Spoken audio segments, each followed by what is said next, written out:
Happy evening, my dear friends. So, what you have come here is once again the email etiquettes part 3.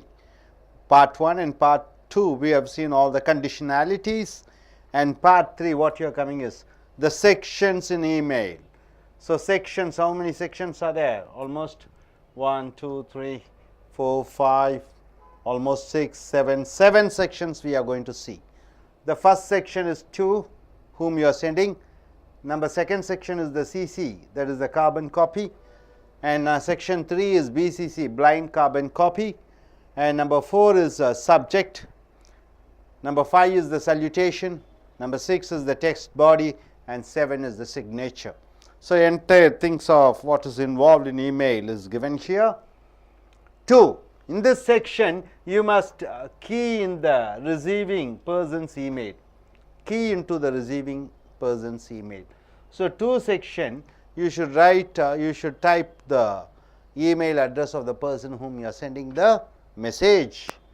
Number CC, the full form of the abbreviation of CC is what? Carbon copy. In this section we should mention the email address of the person to keep him informed that you have sent an email to the person whose email address is mentioned in 2. Able to understand? 2 you are sending the message to the concerned person, and you are coming to CC. There is a section in the email, it says carbon copy, it says you just send the same details to the CC, to the person, that mentioning him, telling him that you have already sent the message, this is the message which I have sent to the person, number 1, 2. So, CC is confirming, sending once again the same message to the person, one other person, telling him that you have already sent the message, so that he can rectify it. So, CC is the carbon copy as indirectly sending the same information. So, coming here, BCC, what do you mean by third section is? First section is 2, second section is 3 CC, third section is BCC. So, what do you mean by BCC? BCC is blind carbon copy, is called BCC, is sending the mail to a third party without the knowledge of the persons who are mentioned in 2 and CC. So, here my dear friends, BCC is the bulk, it is the blind carbon copy. What do you mean by blind carbon copy? You are sending the message to particular person, then same copy you are sending to CC the person, but blind copy, blind carbon copy is the message, sending the same message to the third party without the knowledge of the persons who are mentioned in 2 and CC. So, here the persons in 2 and CC section do not and will not be knowing about the BCC section. So, blind carbon copy is the detail you are sending to the person or third party, where the 2 person you are sending the message to the person number 1, 2, and carbon copy, they will not be knowing about the BCC section. This is something not right, and the persons in 2 and CC sections, if they come to know, they will not appreciate. And coming here, the fourth subject division is subject. Subject means what? You are writing SUB, you are typing SUB and mentioning what are the details you are sending the message in short form, that is called subject. So, the subject should be easier for the recipient to understand. So, the recipient to understand, receiver to understand, the subject should be very short and response immediately. The subject should be composed with the important points. The important point should be written in the subject.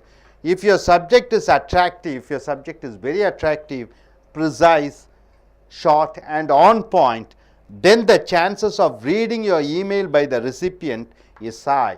So, in the subject, if your message is short, precise, on point, then the reader will be so attracted to read what you have given in the text, main text. So, subject is important.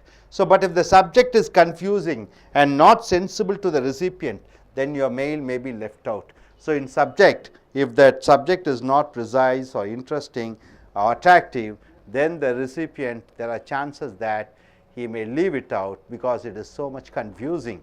So, coming here, salutation, fifth type is salutation. What do you mean by salutation? See, you write in a formal or official email, What do you send? You should start your email by typing. You should not start your typing by typing hi or hello. For formal letters or letters sending emails to official emails, you are not supposed to type it as hi or hello. So what you have to do, you can start typing your email with a greeting or addressing as what? Mr. or Mrs. And with the name of the recipient, you can also address them as sir or madam. So you can say Mr. Ram or Mrs. Sita, and you can start your salutation, or you can say sir or madam. The text body, what should the text body should say? The text body is the main message which you want to convey to the recipient. So the text body is the main part where you write all the information.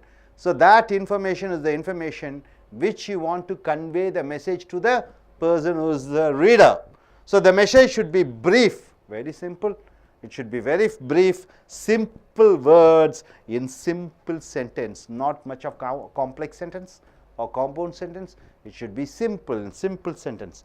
If the words are confusing and complicated, the receiver of the message will lose his interest in reading your email. If it is so confusing, then there are chances that the reader may lose his interest in reading. The message will lose his interest in reading and your email. The message should be conveyed directly, and you should not beat around the bush. Very important. You should not keep on telling in different type of words. You should come to the point and say what you want to convey the message. Seventh, last but not the least, the signature. At the end of your email, you should type words like what? With regards, with respect, warm regards, thanks, etc. Or followed by your name. After writing all the with regards, thanks, everything, after that what you have to do? It should be followed by your name. Your name should be given. Your designation in the company. What is your post? Either you may be a sales manager or deputy manager.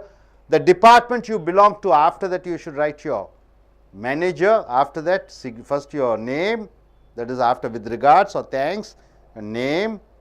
After that, the post you hold, maybe manager. After that, what is that? The manager. Then the department. Which department? Sales department. Your company's name. Finally, your company's name should be written with the logo. This is what's given. So 7 sections are there, my dear friends, in an email. First, TO, whom you are going to send the message. Second is CC, the carbon copy. And the third is BCC, blind carbon copy. And the fourth section is the subject, which you write in short form, what you want to convey the message, the text message conveyed in short form, which should be very attractive in fact. Number 5, salutation, dear or sir or dear. If you know the person, you can write dear Ram. Or text body, the message, the main message. Then finally the signature. Hope you are able to understand, no doubt about it. Okay. நண்பர்களே, இப்பொழுது email என்று சொல்லக்கூடிய இமெயிலை பற்றி பார்க்கிறீர்கள். அதில் 7 பிரிவுகள் இருக்கிறது. அந்த 7 பிரிவுகள் என்னென்ன என்று பார்க்கும் பொழுது, டு பெறுபவர் அவருடைய இமெயில் முகவரியை அனுப்ப வேண்டும். நீங்கள் அனுப்பக்கூடிய தகவலை அந்த டூவில் போய் அந்த இமெயில் அவருக்கு அனுப்ப வேண்டும். அடுத்ததாக இரண்டாவது பிரிவு பார்த்தீங்கன்னா சிசி, கார்பன் காப்பி என்று இருக்கிறது. அதாவது டூவுக்கு நீங்கள் அனுப்பின அந்த தகவலை, அதே தகவலை சிசி என்று எழுதியிருக்கும், அவருக்கும் அந்த தகவலை அனுப்ப வேண்டும். இதன் மூலமாக நீங்கள் ஒருவருக்கு அனுப்பின தகவல், இந்த தகவலை நான் அவருக்கு அனுப்பியிருக்கிறேன் என்று இன்னொருவரிடம் அதே தகவலை நீங்கள் அனுப்புகிறீர்கள். ஸோ அவர் ஊர்ஜிதப்படுத்தி கொள்கிறார். என்ன செய்தாய், ஏதாவது தவறு இருக்கிறதா என்பதை அறிந்து கொள்கிறாய். ஸோ இந்த சிசி. அடுத்ததாக பார்க்கும் பொழுது பிசிசி என்று சொல்கிறோம், பிளைண்ட் கார்பன் காப்பி என்று சொல்கிறோம். இந்த பிளைண்ட் கார்பன் காப்பி என்பதனுடைய அர்த்தம் என்னன்னு பார்த்தீங்கன்னா, டூவுக்கு ஒரு செய்தியை அனுப்புகிறாய், அதே செய்தியை சிசிக்கு அனுப்புகிறாய். இந்த பிசிசி, இந்த டூவுக்கும் சிசி அறியாமல் அந்த பிசிசி, பிளைண்ட் கார்பன் காப்பி, அந்த தகவலை அனுப்பும் பொழுது அந்த பிசிசி அறிவதில்லை, அந்த டூ அந்த சிசி அவர்கள் அறிவதில்லை இந்த பிசிசிக்கு என்ன நீ தகவல் அனுப்பியிருக்கிறாய் என்று. அடுத்ததாக சப்ஜெக்ட், அந்த ஒட்டுமொத்தமான அந்த இமெயிலினுடைய பொருள் அடக்கம் சப்ஜெக்ட் என்று போட்டு, அது ஒரு வரி அல்லது 2 வரிகளுக்குள் இருக்க வேண்டும், கவர்ச்சிகரமாக இருக்க வேண்டும், நீங்கள் சொல்லக்கூடிய அனைத்து தகவல்களையும் அதை சுருக்கமாக தெளிவாக பாயிண்ட் ஆன் த பாயிண்டாக எழுத வேண்டும். அதை அந்த சப்ஜெக்டை பார்த்தவுடன் தான் படிப்பவர்களுக்கு ஒரு ஆர்வம் வரும். அந்த சப்ஜெக்டில் குழப்பமாக இருந்தால் அப்போ அந்த டெக்ஸ்டை பார்க்காமலே அதை மூடிவிடக்கூடிய வாய்ப்புகள் அதிகமாக இருக்கிறது. அடுத்ததாக சல்யூட்டேஷன் என்று சொல்வோம். சல்யூட்டேஷன் என்றால் என்ன? உன்னுடைய வணக்கத்தை தெரிவித்தல் மிக மிக முக்கியம். அந்த வணக்கத்தை தெரிவிக்கும் பொழுது அறிந்தவர்களாக இருக்கும் பொழுது அந்த மேனேஜரை அறிவாய். அப்போ நீங்கள் என்ன சொல்லலாம்? டியர் மிஸ்டர் ராம் என்று சொல்லலாம். அவரை பற்றி பேரை அறிந்திருந்தால். அவர் பேர் அறியாத பொழுது என்ன செய்வீர்கள்? சார் என்று சொல்ல வேண்டும். முன்பின் அறிமுகம் இல்லாதவர்களுக்கு கடிதம் எழுதும் பொழுது சார் அல்லது மேடம் என்று குறிப்பிடுகிறாய். அவர்களை ஏற்கனவே அறிந்திருக்கிறாய். அறிந்த பொழுது டியர் மிஸ்டர் ராம் என்று சொல்லலாம், அல்லது டியர் மிஸ்ஸஸ் சீதா என்று சொல்லி ஆரம்பிக்கலாம். அடுத்ததாக டெக்ஸ்ட் பாடி மிக மிக முக்கியம். ஒட்டுமொத்த அந்த இமெயிலினுடைய கருவே அதில் அடங்கி இருக்கிறது. நீ சொல்லக்கூடிய விஷயங்கள் தெளிவாக இருக்க வேண்டும், விரிவாக இருக்க வேண்டும், சுருக்கமாகவும் இருக்க வேண்டும், ஆன் த பாயிண்ட் என்று இருக்க வேண்டும், சுற்றி வளைத்து பேசக்கூடாது. அதுதான் இந்த டெக்ஸ்ட் பாடி. அடுத்ததாக சிக்னேச்சர், இறுதியாக கையெழுத்து இடக்கூடிய அந்த இடத்திலே வித் ரிகார்ட்ஸ் அல்லது தேங்க்ஸ். வித் ரிகார்ட்ஸ் என்றால் என்ன? மதிப்பும் மரியாதையுடனும், நன்றி தேங்க்ஸ், வார்ம் விஷஸ் இதயபூர்வமான இந்த வாழ்த்துக்கள் என்று சொல்லிக்கொண்டு நீங்கள் கீழே உங்கள் கையொப்பம் இடுவதற்கான இடத்தை வைத்து விட வேண்டும். அதற்கு பதிலாக உங்களுடைய பெயரை எழுதி கொள்ளலாம். ஏன்னா கையெழுத்து எழுத முடியாது, இமெயிலே எழுத முடியாது. ஆக நீங்கள் என்ன பண்ணலாம்? அதிகபட்சமாக உங்கள் பெயரை டைப் பண்ணி விட்டு விடலாம். அடுத்ததாக நீங்கள் என்ன செய்ய வேண்டும்? அதற்கு கீழே உங்களுடைய பதவி, அந்த நிறுவனத்தில் என்ன மேலாளராக இருக்கிறீர்களா, உதவி மேலாளரா, பதவியை எழுதி கொள்ள வேண்டும். அதற்கு கீழே என்ன எழுத வேண்டும்? எந்த துறையை சார்ந்தவராக இருக்கிறீர்கள்? சேல்ஸ் டிபார்ட்மெண்ட்டா, ப்ரொடக்ஷன் டிபார்ட்மெண்ட்டா, ஹியூமன் ரிசோர்ஸ் டிபார்ட்மெண்ட்டா, அந்த டிபார்ட்மெண்ட்டை எழுதி கொள்ள வேண்டும். அதற்கு அடுத்த வரியிலே உங்களுடைய கம்பெனியினுடைய பெயரை எழுதி கொள்ள வேண்டும். அதனுடன் லோகோ, அதனுடைய அடையாள சின்னத்தையும் பொறித்த சின்னத்தையும் அதிலே நீங்கள் சேர்த்து கொள்ள வேண்டும். ஸோ இதுதான் இந்த இமெயிலினுடைய ஒட்டுமொத்தமான 7 பிரிவுகள். 2CC, BCC, அடுத்ததாக சப்ஜெக்ட், அடுத்ததாக சல்யூட்டேஷன் வணக்கம் தெரிவித்தல், டெக்ஸ்ட் பாடி, அடுத்ததாக கையொப்பம். ஸோ இதனுடன் முடித்துக்கொள்கிறோம். தேங்க்யூ.